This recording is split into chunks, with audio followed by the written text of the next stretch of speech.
Olá, nós vamos hoje dar continuidade aos estudos sobre maturidade cristã. Tema de hoje, maturidade doutrinária. Esse é o texto bíblico base indicado na nossa lição da Revista em Marcha. Carta de Paulo aos Gálatas, capítulo 1, versos 1 a 9. E aí eu selecionei especialmente esses dois versículos. O 6, que diz: Admira-me que estejais passando tão depressa daquele que vos chamou da graça de Cristo para outro evangelho. Ou seja, está abrindo mão do verdadeiro evangelho.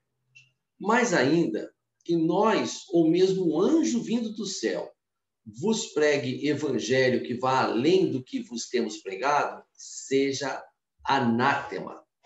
E aí, essa afirmação de Paulo, ela é bem forte. Porque o que significa anátema? Anátema seria uma pena, um tipo de maldição, que vai acarretar na expulsão de uma pessoa do convívio religioso, da própria igreja, uma excomunhão. Então, quando Paulo fala aos Gálatas que seguir pessoas, ideias que não representam o verdadeiro evangelho é anátema, é algo bem forte que precisamos considerar hoje. E as igrejas daquela época, como as de hoje, infelizmente, talvez hoje até mais, por incrível que pareça, estavam, como a gente vê em outra epístola, Efésios, capítulo 4, sendo levadas por ventos de doutrina. Vento de doutrina. Vento pode parecer uma coisa boa, uma coisa agradável, no calor, é gostoso o ventinho, mas naquele própria imagem que a gente estava vendo aqui no slide, a gente vê que nem sempre há ventos que são muito destrutivos. E o vento, ele carrega quem? Quem não está seguro, quem não está numa boa base. Quem, ao contrário, tem raízes, como essa árvore, por exemplo, um vento não derruba essa árvore, não, porque ela tem raízes. Agora, uma folha solta, né, sem uma raiz, ou mesmo uma árvore muito delicada, muito pequenininha, o vento pode arrancar.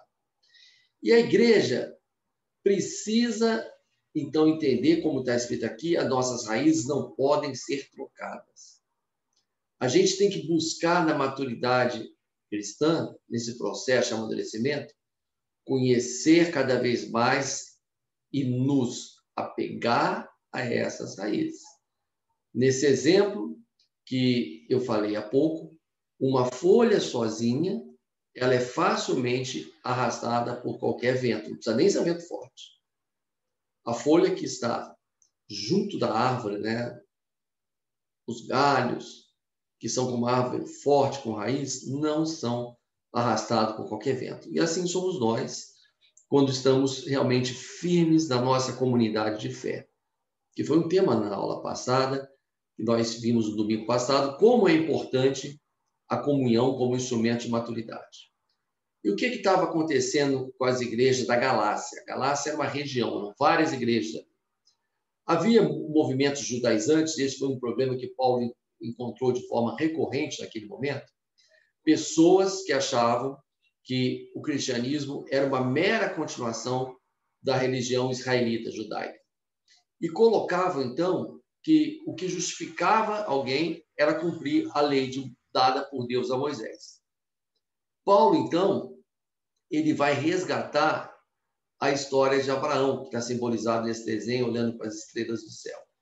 E o que Paulo fala? Olha, Abraão, o grande patriarca da nossa fé, ele não tinha lei ainda para cumprir. A lei foi dada muito depois de Abraão. Então, o que justificou? Por que Deus o considerou um amigo, alguém digno de ser um patriarca de uma grande nação?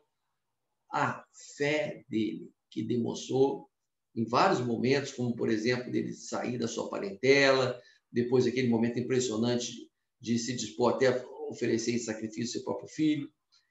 A fé dele era a justificação. Bom, aí, o que a gente vê nesse caso específico? Paulo conhecia muito bem, a gente sabe disso, mesmo antes, quando ele era salvo, tinha se convertido, ele conhecia profundamente os livros da lei, os livros do Pentateuco, né, a Torá do judeu. E ele pôde, então, julgar aquilo que estava sendo dito e confrontar, porque ele conhecia a história de Abraão, ele pôde analisar. Vejam como é importante a gente ter essa firmeza na palavra, né? Outra coisa, essas pessoas, naquele caso, o grupo judaizante, jogavam os irmãos da igreja contra Paulo, fazendo ataques pessoais, críticas a ele, mostrando um suposto zelo. Infelizmente, isso acontece ainda hoje em muitas igrejas. Aparecem pessoas pretensamente mais espirituais que os outros, uma imagem de santarrões, de muito puros, de muito imaculados, e às vezes começam a desqualificar outras pessoas da igreja, ou até as lideranças da igreja, até os pastores. Não, essa pessoa é impura, essa pessoa não serve. Eu já vi isso acontecer. Isso é muito triste, mas acontece. Isso é uma estratégia que essas pessoas utilizam para fazer valer as suas ideias, desqualificando outras pessoas que poderiam ir contra essas ideias. Também tentaram desqualificar Paulo, afirmando: olha, Paulo, você não conheceu Cristo quando ele estava aqui conosco, você conheceu Cristo depois, você não é apóstolo. Apóstolo eram aqueles, o Pedro, o Tiago, o João, aqueles que estavam juntos com Cristo. Essa estratégia, infelizmente, também é utilizada hoje. As pessoas, muitas vezes, buscam motivos para se afirmarem como superiores aos outros e logo os outros inferiores. Então, alguns falam: eu sou batizado com o Espírito Santo, você não é, eu falo língua, você não fala, ou coisas desse tipo assim, e querem segregar, querem se colocar como melhores, contrariando profundamente o próprio Evangelho, que Jesus disse que quem quiser ser o primeiro tem que ser o quê? Aquele que serve. E os últimos serão os primeiros, mas as pessoas querem se mostrar como superiores aos outros. E, naquela época, nas igrejas da Galácia, essas pessoas pareciam enfeitiçar a igreja, enfeitiçar no sentido de seduzir as pessoas a acreditarem. Quantos desses falsos profetas que trazem pensamentos doutrinariamente distorcidos estão também enfeitiçando igrejas? Usam muitos recursos. Muitos. Eles usam recursos de pessoas que dão testemunhos que muitas vezes são até distorcidos. Eles levam muitas vezes para cultos suas claquetes, pessoas que vão lá só para poder exaltá-los, e muitas outras coisas que nem vale a pena comentar. Mas são pessoas, em geral, sedutoras, que falam: nossa, que irmão ungido, que irmã cheia de unção, quando na verdade são lobos na pele de cordeiro, porque trazem doutrinas estranhas àquela que realmente é a sã doutrina do verdadeiro evangelho. E contra isso, o que precisamos ter, então? Firmeza doutrinária. Doutrina, o que significa doutrina? Ensino, instrução. Doutrina, o significado dessa palavra, não é apenas um conjunto de regras, como alguns pensam, um conjunto de ideias pré-concebidas, não, é muito mais profundo que isso. Ensino, instrução, crescimento, é ter raiz naquilo que realmente importa. Fundamental para a gente diferenciar doutrina de costumes. A doutrina, ela representa as ideias fundamentais, os valores básicos, basilares do Evangelho, que foram revelados através dos profetas, através de Jesus, obviamente, principalmente, não é? E que estão ali na Bíblia, que estão na nossa tradição, que têm sido cultivados esses valores ao longo do tempo. Isso são doutrinas. Por exemplo, a doutrina da Trindade é uma doutrina. Deus Pai, Deus Filho e Deus Espírito Santo. A doutrina da justificação pela fé, sobre a qual temos falado tanto. Isso são doutrinas, são pensamentos fundamentais que caracterizam a nossa fé. Outras religiões e outros grupos podem ter outras doutrinas, é direito deles. Deus nos dá o livre-arbítrio. Nós temos que ficar atentos, no entanto, para que essas outras doutrinas não venham sobre as nossas igrejas, distorcendo aquilo que nós acreditamos. E conforme eu estava colocando aqui no slide, existe outra coisa que são costumes. Costumes são hábitos, são maneiras de viver que estão profundamente ligados a uma determinada época e a um determinado contexto. Então, os costumes, eles precisam, inclusive, ser questionados muitas vezes. As doutrinas, elas não vão mudar de um momento para o outro ou de um local para o outro. As doutrinas básicas do cristianismo, elas são as mesmas de centenas de anos atrás, desde que Cristo veio. E não diferencia se você está aqui no Brasil, se você mora no Japão, se você é cristão, as doutrinas básicas não mudam. Os costumes mudam demais. E muitas vezes as pessoas perdem muito tempo com discussão de costumes, ao invés de procurar fundamentar a doutrina. Então, os costumes, nós temos que, inclusive, ser mais tolerantes e saber que aquilo que o outro gosta não necessariamente é o que a gente gosta. Aquilo que faz bem para nós não necessariamente faz bem para o outro. Claro, não estou dizendo aqui que vai ser um liberal geral, que qualquer costume é aceitável. Obviamente que não. Tem costumes que afrontam doutrinas. Por exemplo, uma doutrina do cristianismo é que o nosso corpo é o templo do Espírito Santo. Então, quem usa, por exemplo, substâncias entorpecentes que degradam o corpo e que deixam a pessoa, muitas vezes, até fora de controle, está afrontando uma doutrina. Então, tem costumes que são realmente errados. Mas cuidados para não cairmos em conceitos e preconceitos. A gente, às vezes, precisa passar pelo lençol das mudanças, daquela visão que o apóstolo Pedro teve, não é? Então, a gente tem que ser menos preconceituoso e menos impositivo nos costumes. E tem que julgar muito bem aquilo que houve. Não podemos ser precipitados. Nós vivemos a época das fake news, das falsas novas, das mentiras travestidas de verdade. As redes sociais estão cheias.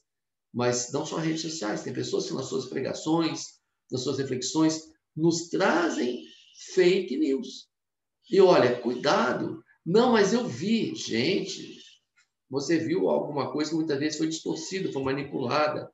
Não, mas essa pessoa foi com autoridade. Cuidado, pode ser. O seu sentimento, as suas emoções, muitas vezes, fazem você achar que ali há uma autoridade espiritual que não há. Tem que refletir profundamente, tem que julgar bem aquilo que as pessoas falam.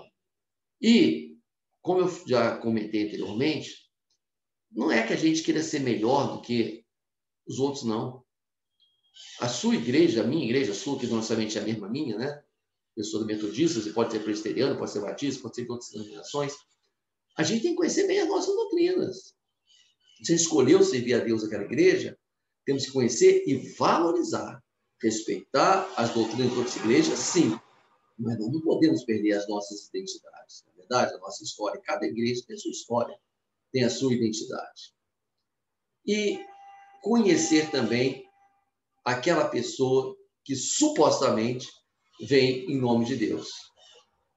Claro, algumas realmente estão vindo, algumas são representantes do verdadeiro evangelho e são inspirados por Deus, e outros são picaretas.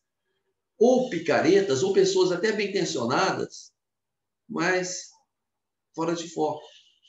E olha, existe na Bíblia casos em que Deus usou pessoas desqualificadas espiritualmente para trazer mensagem? Existem alguns, sim. O caso mais extremo foi a mula de Balaão, né, que a gente conhece essa história. Mas não é a regra. Normalmente, quem que é o profeta que deve ser ouvido? Alguém que tem uma vida realmente reta, justa. Alguém que está buscando a santificação. Então, procure conhecer quem é a pessoa que está ali se apresentando como um arauto, como um mensageiro de Deus, porque senão a gente pode ser enganado. Pessoas não pode a árvore ruim dar frutos bons. Isso deixou isso para a gente, né? E por fim, a gente, para buscar essa maturidade doutrinária, primeira coisa, tem que ter o desejo. Não podemos ficar o evangelho superficial, que a gente está só buscando bênçãos, que a gente está só participando de momentos culticos para ter um êxtase espiritual. A gente tem que ter um desejo de firmar raízes, de aprender mais. Tem que conviver com pessoas cristãs maduras. A gente hoje está na pandemia, sem poder conviver pessoalmente, vai participar dos grupos, dos estudos, conversar, telefonar, falar pelo WhatsApp, conviver com pessoas cristãs maduras e equilibradas. Né? E, acima de tudo, está aí, conhecer a palavra de Deus. Um conhecimento profundo, adequado da Bíblia, uma leitura constante e buscando, inclusive, a inspiração do Espírito Santo, que é fundamental. Isso é o que vai mais nos firmar doutrinariamente. Amém? Que Deus nos abençoe e que nós queiramos a cada vez mais ter firmeza doutrinária como um passo fundamental para a nossa maturidade cristã. Amém.